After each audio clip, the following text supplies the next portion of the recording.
ज़बानें तो जवान रहती हैं, उसमें नया खून आता रहता है, उसमें बहुत बड़े बड़े हमारे राइटर आते हैं, फिर उसके बाद नई नस्ल उनको रिप्लेस कर देती है, उससे उन्हें ताजगी मिलती है।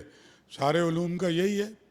तो इस दफ़ा एक तो हमने ये पूरी कॉन्फ्रेंस जो है डेडिकेट की है लिटरेचर के बड़े लोगों को, चाहे वो उर्दू लिटरेचर, सिंधी, पंजाबी, सराइकी, पश्तो, बलोची, उनके जो बड़े राइटर थे उनको, और उनकी कहानी पर, उनके नावल पर, उनकी पोइट्री पर, उनकी नज़्म पर, उनकी गज़ल पर जो उनका मुकाम है, उस हवाले से आज के अहद वाले राइटर बात करेंगे।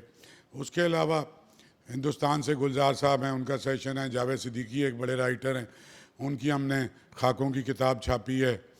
और उसके अलावा नौजवानों के सेशन हैं, थिएटर, टीवी, फिल्म हैं, इश्यूज़ बेस्ड हैं, बदलता हुआ समाज, ख़वातीन के हवाले से सेशन हैं, पाकिस्तान की इकॉनमी पे सेशन हैं। तो बेशुमार चीज़ें। हाँ, फ़लस्तीन पर हमने एक बहुत बड़ा सेशन रखा हुआ है, और कि जी ग्लोबल मीडिया फ़लस्तीन का जो इशू है, गज़ा की जो ये किलिंग है, ब्रूटल किलिंग, उसको किस तरह से देख रहा है।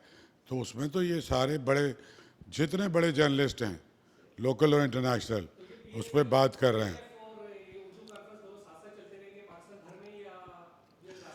अभी तक देखें, उर्दू कॉन्फ्रेंस तो 16 साल से चल रही है, और मैं अमेरिका में भी करके आया हूँ 3 शहरों में।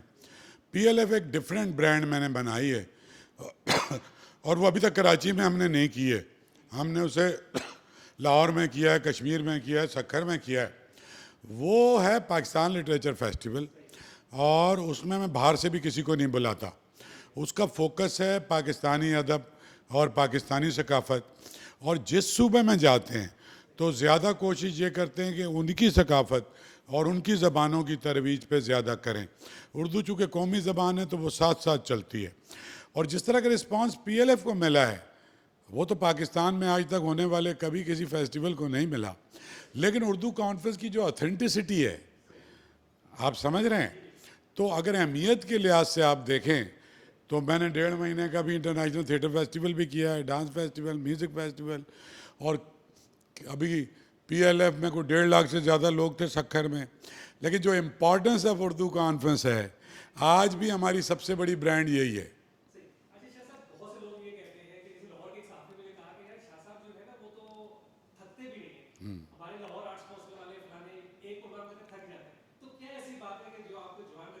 काम, ख्वाब, और फिर उन पे अमल करना। अगर आप काम करते रहें ना तो कोई थकन वकन नहीं होती, एक री एनर्जाइज हो जाते हैं आप। कुछ नहीं।